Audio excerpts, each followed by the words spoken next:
Ini bagaimana Rasulullah menanamkan cinta akhirat lebih besar daripada cinta dunia kepada para sahabat.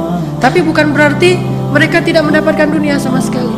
Makanya nanti ada fikih waris dalam Islam, ada fikih dagang dalam Islam, bahkan ada fikih ghanimah dan fai dalam Islam, ada mahar dalam Islam. Apakah ketika seorang perempuan diberikan mahar untuk menikah dengan seorang laki-laki berarti dia cinta dunia dan menjadikan pernikahan di atas landasan duniawi? Bukan. Makanya dalam Islam, umat Islam itu tidak dilarang menjadi kaya raya, tidak dilarang menggenggam dunia dan seisinya. Yang dilarang itu mencintai dunia. Dilarang itu taruh dunia di hati, itu yang dilarang. Tapi kalau taruh dunia di genggaman, nggak dilarang. Kita naruh dunia sebanyak apapun di genggaman kita, nggak dilarang dalam Islam. Yang dilarang naruh dunia di dalam hati. Sehingga ada sahabat yang kaya raya seperti Abdurrahman bin Auf, seperti Utsman bin Affan, seperti Sa'ad bin Mu'adz, dan banyak nama-nama besar lain yang kaya raya, tetapi dunia yang mereka miliki itu sama sekali tidak masuk ke hati mereka. Yang sulit tuh kayak gitu, Bapak Ibu, punya dunia tapi tidak ada di hati. Ini susah. Malah banyak orang yang nggak punya dunia di tangannya tapi di hatinya banyak. Secara zahir dia nggak punya apa-apa, tetapi secara batin dia punya banyak sekali keinginan-keinginan duniawi yang membuat dia dengki kepada orang yang punya. Itu kan yang terjadi di bangsa kita.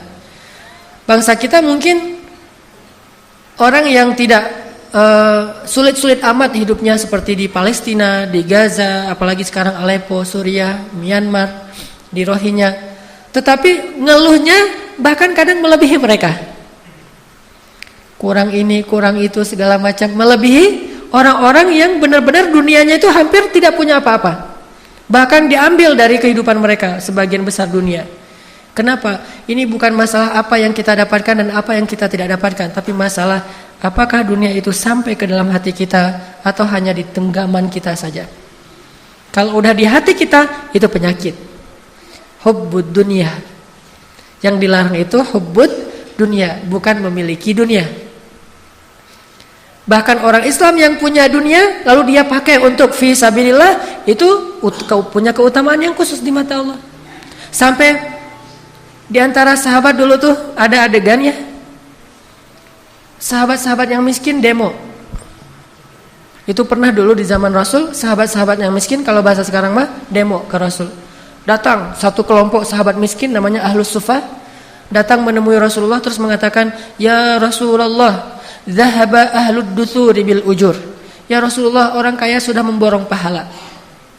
Orang kaya memborong pahala. Kata Nabi, "Kaifa dzalik?" Gimana caranya orang kaya memborong pahala? Kata orang miskin, "Kalau kami sholat, mereka sholat. Kalau kami puasa, mereka puasa. Tapi kalau mereka sedekah, kami tidak bisa sedekah. Sehingga mereka memborong banyak pahala." Jadi dulu kecemburuan orang miskin kepada orang kaya bukan kekayaannya, tetapi amal soleh dengan kekayaan itu. Kan la hasada illa fitnatain. Gak boleh kita cemburu kecuali terhadap dua orang. Yang pertama orang yang berilmu dan mengajarkan ilmunya, yang kedua orang yang berharta dan menginfakkan hartanya. Sehingga orang miskin demo karena cemburu kepada orang kaya yang bisa beramal dengan harta mereka. Zahaba ahlud dutsuri bil ujur. Ya Rasulullah, orang kaya sudah memborong pahala. Kami sholat, mereka sholat, kami puasa, mereka puasa, mereka sedekah, kami tidak bisa sedekah. Kemudian Nabi mengatakan, setiap senyum itu sedekah, setiap ucapan yang baik itu sedekah. Kemudian setiap tasbih itu sedekah, setiap tahmid itu sedekah, setiap takbir dan tahlil itu sedekah. Oh, bisa sedekah dengan kata-kata yang baik, bisa. Tersenyum bisa sedekah, memindahkan diri dari jalan bisa sedekah. Oh ya. Tapi lama-lama mikir juga, kalau gitu orang kaya juga bisa ya Rasulullah. Baru Rasulullah mengatakan, janganlah kalian cemburu terhadap karunia Allah kepada sebagian kalian yang tidak diberikan kepada sebagian yang lain. Tapi tahukah kita doa Nabi? Ya Allah, hidupkan saya sebagai orang miskin, matikan saya sebagai orang miskin, dan bangkitkan saya bersama orang miskin. Berani nggak sih kita doa kayak gitu? Berat ya. Kalau ngomong, oh saya nggak cinta dunia, ya udah ayo kita doa sekarang bareng-bareng gitu. Ya Allah, hidupkan saya sebagai orang miskin. Kayaknya belum kuat tuh, belum berani kayaknya doa gitu ya. Mending kita doa, ya Allah nggak apa-apa deh kaya tapi masuk surga gitu. Itu paling aman. Kalau Nabi sampai memilih, saking nggak ada nilainya dunia bagi beliau, sampai memilih, ya Allah hidupkan saya sebagai orang miskin dan nggak pernah mengeluh dengan kemiskinan. Matikan saya sebagai orang miskin dan tidak masalah dengan itu. Khadijah pun walaupun hidupnya sebagai orang kaya, meninggalnya dalam keadaan fakir bahkan, nggak punya warisan apa-apa. Dan bangkitkan saya bersama orang miskin, karena orang miskin masuk surga 500 tahun lebih dulu daripada orang kaya. Tapi kalau orang kaya yang dermawan masuk surga, surganya jauh lebih tinggi daripada orang miskin. Ini kan pilihan ya. Jadi orang kaya, oh surganya nanti kalau saya dermawan lebih tinggi. Jadi orang miskin, tapi kan saya lebih duluan masuk surganya. Ini sama-sama punya keistimewaan. Makanya bagi kaum muslimin, dunia itu nggak masalah. Abdurrahman bin Auf yang kaya raya, sedikit pun dunia tidak ada di hatinya. Suatu hari istri-istri Abdurrahman bin Auf menghidangkan makanan berbuka puasa untuk Abdurrahman. Macam-macam varian menunya. Ada daging kambing, ada ayam, ada segala macam. Wah, rotinya dengan bermacam ragam. Ketika Abdurrahman melihat hidangan yang sangat berlimpah, Abdurrahman menitikkan air mata, nangis. Lalu istrinya bertanya, "Ma yubkika? Apa yang membuat kamu menangis?" Abdurrahman mengatakan, "Ada orang yang lebih soleh dari saya, tetapi meninggalnya tidak punya kain kafan, kecuali sehelai selimut kecil, yang kalau ditutup kepalanya kelihatan kakinya, yang ditutup kakinya kelihatan kepalanya. Dia adalah Mus'ab bin Umair dan Hamzah bin Abdul Muthalib. Mereka berdua lebih soleh dari saya, tetapi hidupnya susah. Mungkin kesolehan mereka itu Allah ingin balas di akhirat saja, tidak di dunia. Sedangkan saya yang gak lebih soleh dari mereka, mungkin amal saya yang sedikit sudah dibalas di dunia dengan berlimpah, terus dapat jatah apa saya nanti di akhirat? Ya Allah ampunkanlah saya." Coba gitulah Abdurrahman bin Auf. Kalau kita mungkin, wah Rabbi akraman, Tuhan saya tuh baik banget sama saya, dikasih harta yang berlimpah. Kalau Abdurrahman bin Auf menangisi kekayaannya. Ada gak sih sekarang orang yang sedih, nangis, terus temennya nanya, "Kenapa nangis mas?" "Ya kok saya kaya ya?" Nangis kaya teh. Ada nggak orang sekarang gara-gara kaya nangis? Yang banyak gara-gara miskin nangis. Ini gara-gara kaya, sedih aja nih orang kaya. Naiknya mobil mewah Alphard, di dalam mobil wajahnya wajah orang yang sedih terus. Ditanya sama supirnya, "Pak kenapa sedih terus?" "Ya saya naiknya kok Alphard ya." Gitu. Bukan naik misalnya motor biasa atau sepeda ontel, kok naiknya Alphard? Kenapa bukan naik becak? Kayak ada orang naik onta yang onta merah yang harganya satu ekor onta 500 juta. Naik onta sedih. Kenapa? "Saya kok naiknya onta merah ya, bukan keledai." Gitu. Ini sedikit sekali orang yang bisa seperti Abdurrahman bin Auf. Hartanya berlimpah, tetapi itu hanya di genggamannya, tidak ada sedikit pun di dalam hatinya. Untuk bisa seperti itu kita butuh latihan. Cara latihannya kita belajar betapa akhirat itu lebih baik daripada dunia. Kalau udah yakin akhirat lebih baik daripada dunia, semuanya akan mudah. Ada kisah yang saya selalu terngiang-ngiang tentang dua orang sahabat. Dua-duanya senior nih. Yang satu namanya Abu Lubabah, yang satu namanya Abu Dahdah. Abu Lubabah punya pohon korma satu-satunya dan itu subur banget pohon kurmanya. Tumbuh di sebelah rumah anak yatim, sehingga dia agak miring sedikit pohon kurmanya dan tumbuh di sebelah rumah anak yatim. Zaman dulu rumah orang Arab kalau orang miskin mah tidak ada atap, jadi terbuka gitu atap langit.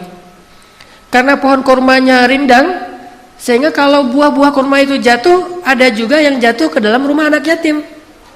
Dan anak yatim itu ketika ada yang jatuh ke dalam rumahnya, namanya anak kecil, diambil jadi cemilan. Jadi kalau anak sekarang permen, dulu mah korma, makan sama anak yatim. Abu Lubabah tahu ternyata buah kormanya ada yang dimakan sama anak yatim yang jatuh ke dalam rumah mereka.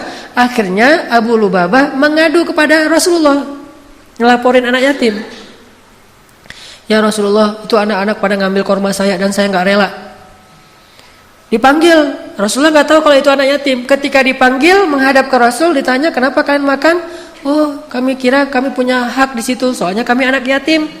Baru Rasulullah tahu ternyata itu anak yatim. Langsung Nabi mengatakan kepada Abu Lubabah, "Ya Abu Lubabah, Maukah kamu punya pohon kurma di surga? Gimana caranya ya Rasulullah? Wakafkanlah pohon itu kepada anak yatim, maka Allah akan menggantikan untuk kamu satu pohon kurma di surga yang kalau kamu berjalan di bawah naungannya 100 tahun, kamu belum keluar dari naungannya. 100 tahun jalan di bawah pohon itu belum keluar dari bayang-bayang naungan pohon tersebut. Saking rindang dan besarnya pohon di surga. Mau nggak kamu dapat pohon kurma di surga dengan wakaf pohon kurma di dunia? Apa kata Abu Lubabah? Ya Rasulullah, itu satu-satunya harta yang saya punya. Bahasa halus dari menolak, nggak mau. Rasulullah juga tidak marah, tidak memaksa. La ikraha fiddin. Lagi pula bagaimanapun Abu Lubabah ini ahlu Badar loh. Ikut, dia veteran Badar. Yang Allah sudah mengatakan lakukan apa yang kalian suka, Allah maafin. Ya Rasulullah, itu pohon kurma satu-satunya yang saya punya. Oh ya sudah, udah pulang aja. Begitu Abu Lubabah dan anak yatim pulang, Abu Dahdah datang. Abu Dahdah bilang, ya Rasulullah, saya tadi nguping mendengar percakapan engkau dengan Abu Lubabah. By the way, kalau bahasa kita ya. By the way, kalau saya yang melakukan itu, saya dapat nggak apa yang engkau janjikan di akhirat? Kata Nabi, tentu. Kamu dapat apa yang Allah janjikan. Oh ya, assalamualaikum, waalaikumsalam. Pergi deh. Ngejar Abu Lubabah. Ya Aba Lubabah, ya Aba Lubabah. Abu Lubabah menoleh ke belakang. Ada apa ya Abu Dahdah? Kata Abu Dahdah, ya Abu Lubabah, kamu tahu nggak kebun kurma milik saya di Madinah? Kata Abu Lubabah, siapa yang tidak tahu kebun kurma milik Abu Dahdah? Di dalamnya ada 600 pohon kurma. Mata airnya jernih mengalir terus menerus. Bahkan ada vilanya di dalam, luas sekali. Kebun kurma yang paling subur, kualitas kurma terbaik di kota Madinah. Siapa yang nggak tahu? Memangnya kenapa? Kata Abu Dahdah, mau nggak kita tukaran? Tapi tukaran bahasa Indonesia ya, bukan bahasa Jawa. Kalau bahasa Jawa tukaran berantem. Mau nggak kita barter nih? Tukar guling. Kamu kasih pohon kurma kamu yang di sebelah rumah anak yatim ke saya, nanti saya kasih kebun saya untuk kamu dengan 600 pohon kurma. Ditukar. Kata Abu Lubabah, cius kata kita mah. Beneran ini mah? Kata Abu Dahdah, benar. Oh, boleh kalau gitu. Tadi ditawarkan surga, Abu Lubabah bilang itu harta satu-satunya yang saya miliki. Sekarang ditawarkan 600 pohon kurma Abu Dahdah, dia langsung mengatakan deal. Setuju. Udah akad setuju. Kemudian Abu Dahdah datang ke pohon kurma tadi, bertemu dengan anak yatim dan mengatakan, wahai anak-anakku, mulai sekarang pohon ini milik kalian, makanlah sesuka kalian. Lalu Abu Dahdah membawa Abu Lubabah pulang ke kebunnya, dan di kebun itu dia melihat istrinya sedang mengumpulkan buah-buah kurma yang jatuh ke tanah bersama anaknya Abu Dahdah. Abu Dahdah berkata, wahai istriku, wahai anakku, keluarlah dari kebun ini. Istrinya bertanya, kenapa ya Abu Dahdah? Kebun ini sudah saya jual. Berapa kamu jual? Kepada siapa kamu menjualnya? Kata Abu Dahdah, saya menjualnya kepada Allah, dan Allah membayarnya dengan surga yang lebih baik daripada dunia. Apa kata istrinya? Rabahta ya Abu Dahdah, itu baru untung wahai Abu Dahdah, itu baru untung. Keluar istrinya. Gak minta talak ya. Wah, ceraikan saya hari ini juga, pulangkan saya ke rumah orang tua saya. Enggak, ini istri yang soleha. Akhirat lebih dia cintai daripada dunia. Sehingga istrinya mensupport, dia mengikuti kata-kata suaminya. Itu baru untung wahai Abu Dahdah. Barakallah Abu Dahdah, barakallah. Lalu ketika Nabi mendengar apa yang dilakukan Abu Dahdah, Nabi mendoakan keberkahan bagi keluarga Abu Dahdah, dan Allah ganti nikmat di dunia dan di akhirat. Dia tetap menjadi orang kaya, tumbuh lagi hartanya berkah, dan di akhirat pun dia mendapatkan kebun-kebun kurma yang setahun dikelilingi oleh malaikat Jibril, belum bahkan keluar dari pinggirnya saja. Jadi pagarnya aja belum keluar, apalagi belum masuk ke pagarnya, apalagi sampai ke dalam pohon kebun kurmanya. Ini luasnya kebun kurma Abu Dahdah di dalam surga. Begitu mereka beramal menggunakan akad akhirat. Kuitansinya itu akhirat, yang tanda tangan Allah. Jadi buat kuitansi amal kita itu bukan hanya kuitansi yang ditandatangani oleh manusia, tapi buat kuitansi dalam tanda petik yang ditandatangani oleh Allah. Nih akad saya, ini dengan Allah akadnya. Kalau kita berakad dengan Allah, gak mungkin rugi. Tijaratun lan tabur, gak mungkin rugi berakad dengan Allah. Nggak ada, ini tanda tangannya salah nih, nggak sama antara satu kwitansi dengan kwitansi yang lain. Nggak ada yang kayak gituan. Allah yang menjadi saksi. Sehingga kalau kita berakad untuk Allah Subhanahu wa taala, idzan la yudayyi'akallah. Allah nggak akan mengecewakan kamu. Ini kisah yang bagi saya luar biasa. Benar-benar terngiang-ngiang, kok bisa Abu Dahdah merelakan 600 pohon korma. Dan satu pohon korma itu Bapak Ibu kalau kita hitung, kalau sekali panen rata-rata satu pohon korma itu menghasilkan sekitar 50, paling sedikit 50 kilogram korma. Bahkan bisa sampai 100 sampai 150 kilogram korma. Satu pohon korma 100 kilogram. Dan kalau kormanya korma terbaik di atas ajwa, harganya 1 kilonya itu sekitar 300 real. Hampir 1 juta 1 kilo. Jadi satu pohon kurma sekali panen menghasilkan 50 juta. Bayangin 600 pohon kurma.